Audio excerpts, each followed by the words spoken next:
Lisa Vanderpump spent 9 seasons of The Real Housewives of Beverly Hills, presenting herself as the queen of elegance, the woman who floated above the drama while everyone else got dirty, the pink-wearing, champagne-sipping British icon who could do no wrong. But behind that carefully constructed image was a woman who multiple cast members, multiple producers, and multiple published accounts have all independently described as a puppet master, a chess player, a sniper from the side, and the most calculated person to ever hold a diamond on that show.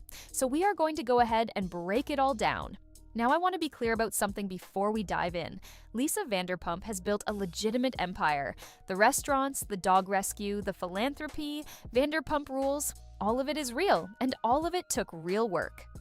And she did it largely on her own terms. I am not here to erase any of that. But there is a version of Lisa Vanderpump that the public saw and celebrated on RHOBH for 9 seasons. That was, according to the people who were closest to her during that entire run, a performance. A very, very carefully managed performance. And the receipts that have come out over the years, from cast members, from producers, from published tell-all books, from confessional interviews, all tell the same story. And when multiple people who did not know each other, who had no reason to coordinate, are all telling the same version of events, at some point you have to look at the pattern and call it what it is. Let's start at the very beginning of the pattern, which takes us all the way back to season 3 of RHOBH in 2012. This is the season where Adrienne Maloof had a private family secret that had never been made public. She and her then-husband Paul Nassif had used a surrogate to conceive their twin boys. This was something Adrienne wanted to protect for her children's sake, particularly because her children themselves did not yet know the full story. That secret ended up getting revealed on camera at a dinner at Sir Lisa Vanderpump's own restaurant by cast member Brandi Glanville. And when it was revealed, it caused a legal firestorm. Adrienne and Paul threatened to sue both Brandi and Bravo. The moment was edited out of the aired episode. Adrienne ultimately exited the show. It was a catastrophic moment for multiple people's lives and reputations, and it happened on national television. For years, Brandi took the blame. She was the one who said it, or after all. But years later, Brandi went on her podcast Unfiltered and gave a very different account of how that moment came to be. Brandi revealed that she had learned about Adrienne using a surrogate through someone who worked for Lisa, and that when she told Lisa about the information, Lisa's response was to keep pressing her about whether she was going to say anything. Brandi said in her own words, "She gets other people to do her stuff for her." She didn't say it. It didn't come out of her mouth, but she gave the news to someone else to say it so that it would come out. And this account was later corroborated in Dave Quinn's published tell-all book, Not All Diamonds and Rosé, the inside story of the Real Housewives from the people who lived it, where RHOBH executive producer Chris Cullen stated that in hindsight, Brandi was the first example of Lisa recruiting other people to do her dirty work for her. Cullen noted that in her own statement for the book, Brandi said she had told Lisa about the surrogate information, and that Lisa kept pushing by asking, "Are you going to say anything? Are you going to say anything?" Chile. She kept harping on it, so Adrienne Maloof lost her job on that show. Her private family decision was exposed on national television. A lawsuit was threatened. Children who had not been told the full story of their conception had that story potentially put in front of the entire country. And the woman who engineered the whole thing got to sit at the table looking sympathetic and supportive. That tells you everything you need to know about how Lisa Vanderpump operated in those early seasons. She found the bomb, handed it to someone else, stepped back, and let it detonate. And Brandi was not the last person Lisa used this way. When Lisa Rinna joined RHOBH in season 5, she made what she has since described as a colossal mistake. She looked up to Lisa Vanderpump. She trusted her. She followed her lead. In her memoir, You Better Believe I'm Gonna Talk About It, Rinna wrote that by the time she joined the show in season 5, Lisa was already a producer on Vanderpump Rules and knew the game better than anybody. She wrote that Lisa called her every single morning in those early days, and that she was so gullible she actually thought Lisa cared about her. She described herself as being molded like clay into a henchwoman to do Lisa's bidding. Weinken said she was ready and willing to do all of Vanderpump's dirty work. And then she said the thing that made everyone go back and rewatch season 6 with completely different eyes. She wrote, "That's how the whole Yolanda Foster fiasco came about. If you were watching RHOBH in season 6, You remember what happened to Yolanda Hadid. Yolanda was dealing with Lyme disease, a condition that had dramatically affected her quality of life, and had also affected her children, Bella and Anwar. During season 6, the word Munchausen's was introduced into the conversation, suggesting that Yolanda might be faking or exaggerating her illness for attention. The person who said it on camera was Lisa Rinna, and Lisa Rinna took years of backlash for that moment. Yolanda has said repeatedly that those words from Rinna were the biggest blow of her life and that sorry was not enough. And Rinna herself has said she was ashamed of it and that Yolanda did not deserve it. But here is what came out in the Not All Diamonds and Rosé book. Executive producer Chris Cullen stated that Lisa Vanderpump pushed Lisa Rinna to bring up Munchausen's against Yolanda because she had heard the rumor from one of her own friends, and Rinna confirmed it on her Instagram stories after the book was released. She wrote, "It also comes out in the book that Lisa Vanderpump masterminded the whole Yolanda Hadid situation and how I took the bait. She caused it all. I will be forever sorry for this moment." And then, "Yolanda did not deserve that, and I feel great shame to this day about it." Lisa Rinna, may a woman who built a brand on speaking her mind and owning her behavior, sat in public shame for years over something that, based on multiple accounts including her own, was engineered by someone else who never faced a single consequence for it. Rinna said it best in her memoir. Vanderpump's an expert at manipulation. It's why she makes such a good producer on her own show. She knows how to use other people like chess pieces. She spends every waking hour figuring out her next move. She's not spontaneous. She has a plan going on, but you don't know that because she's quite good at keeping it hidden. Make that make sense. Cullen also described a broader pattern of behavior that Lisa had throughout her entire RHOBH tenure. He said she thought the best way to control the show was to have big, impactful, when explosive secrets revealed or gossipy moments where other people looked bad, so she could then console them or advise them. But she did not want her hands dirty.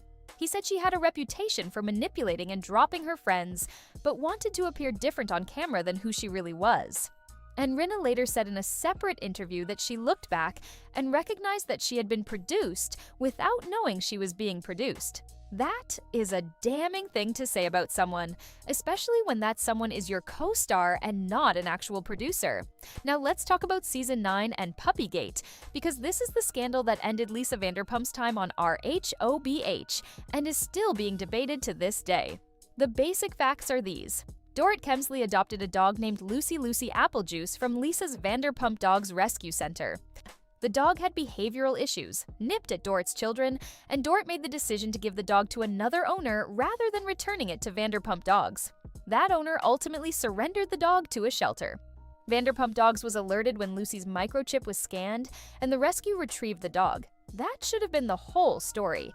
But then a story appeared on Radar Online, a tabloid with very specific insider details about the drama, painting Lisa as sympathetic and furious about Dorrit's irresponsibility.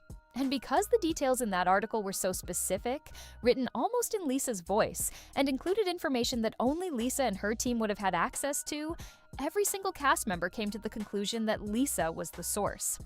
Kyle Richards, who had been Lisa's closest friend on the show for years, confronted her about it. Lisa swore on her children's lives that she did not leak the story. She even brought in a lie detector test to try to clear her name, and then she stopped filming with the rest of the cast, showed up to barely any group events, and ultimately did not attend the season 9 reunion at all. She then announced her exit from RHOBH in June 2019. And then, 2 years later, the Tell-All book arrived. And what did executive producer Chris Cullen say in that book? He said, when Lisa lost the narrative in the show and she realized that it wasn't going the way she wanted, that's when she leaked the story to the press.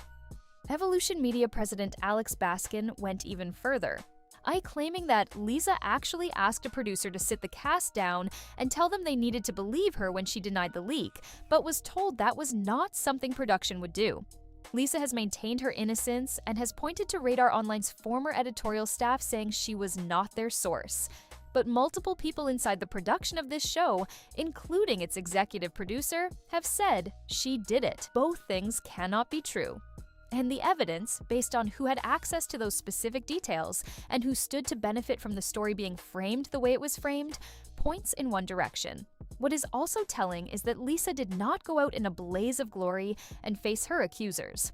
Rinna, in her memoir, called Lisa the biggest coward to ever appear on that show. She wrote that once the whole cast really called LVP out, Lisa disappeared halfway through the season and never filmed the show again. Rinna wrote, "Everybody else would go head to head." And that part is true.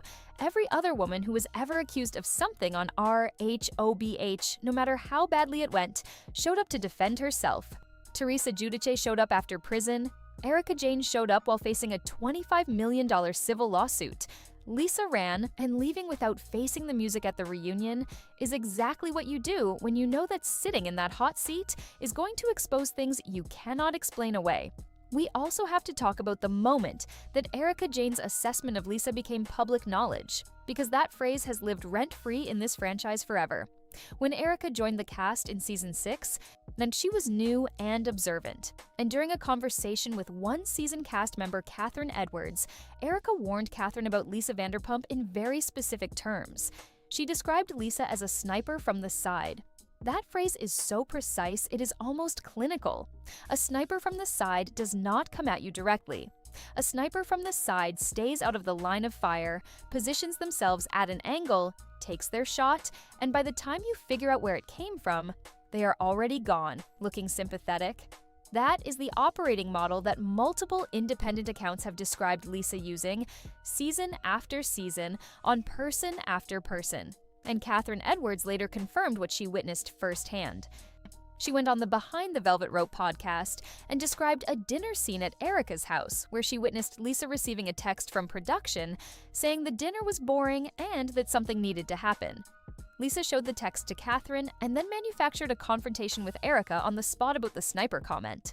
Catherine described the actual dinner as a pleasant evening where everyone was getting along and said the scene was edited to look completely different from what actually occurred.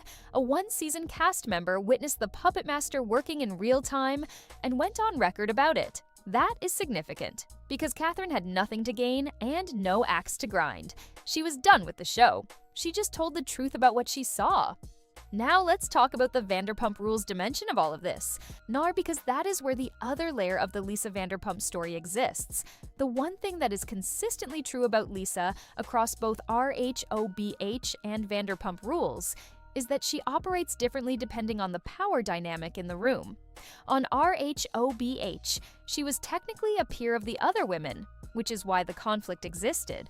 On Vanderpump Rules, she was the boss, the literal employer, the one who controlled people's livelihoods. And Rolling Stone analyzed this distinction beautifully, noting that on VPR, her Machiavellian qualities worked in her favor because she actually was the executive producer and she did not have to pretend that the staff were her equals or hide the fact that she was stirring the pot. On RHOBH, she had to hide it. And when the hiding started to fail, she had nowhere to go. Now, when 4 Vanderpump Rules cast members were fired in 2020 following the resurfacing of racist behavior, 2 of them for reporting a black cast member, Faith Stowers, to the police for a crime she had nothing to do with, and 2 for racist tweets, Lisa's handling of it revealed something important. She stayed silent for 2 weeks while Bravo made its decisions. She said she had to be quiet until decisions were made. And when she finally spoke, she did so in vague, careful language, expressing sadness at the lack of judgment displayed while not naming a single person or making a specific commitment of accountability. Faith Stowers herself told media that no one from the network had personally reached out to get more details of her story. Nobody. They just moved on. And separately, the show's cast composition had been nearly all white across 8 seasons at that point, something Lisa had the power to address as a producer and arguably chose not to. When she said in her statement that the show only shows a fraction of the diverse workforce she employs. That was true, but it also raised the question of why that fraction, the friend group chosen for national television year after year, looked the way it did. There is one more piece of this that deserves to be said plainly. Lisa Vanderpump is genuinely talented at what she does. She built an extraordinary brand. She is funny, she is magnetic, she knows exactly how to be compelling on television. Lisa Rinna, who has been one of her sharpest critics, also called her the Bobby Fischer of Real Housewives and said she knew how to play the game better than anyone. Nope, she did not mean that as a compliment, and that is exactly what the evidence suggests Lisa Vanderpump did on that show for 9 seasons. She used Brandy to take down Adrienne, she used Rena to question Yolanda's illness, she used her proximity to production to stir up drama when the cameras needed it. And then she left before anyone could hold her accountable. The most telling thing about all of this is the one question that nobody can really answer. Why did she do it? Because by the time Puppygate happened, she was already a television mogul. She had Vanderpump Rules, she had Villa Rosa and SUR and Pump. She did not need RHOBH money or RHOBH fame anymore. And yet, according to the producer accounts in that book, she could not stop trying to control the narrative. She could not stop wanting to be the one who looked good while everyone else looked bad. She could not stop needing to be the queen of that particular chessboard. And that need, that compulsion, is what ultimately drove her off the board entirely. Like I always say, the most dangerous person in the room is not the loudest one. It is the one smiling in the corner who already knows how the next 10 moves are going to go before anyone else has even made the first one.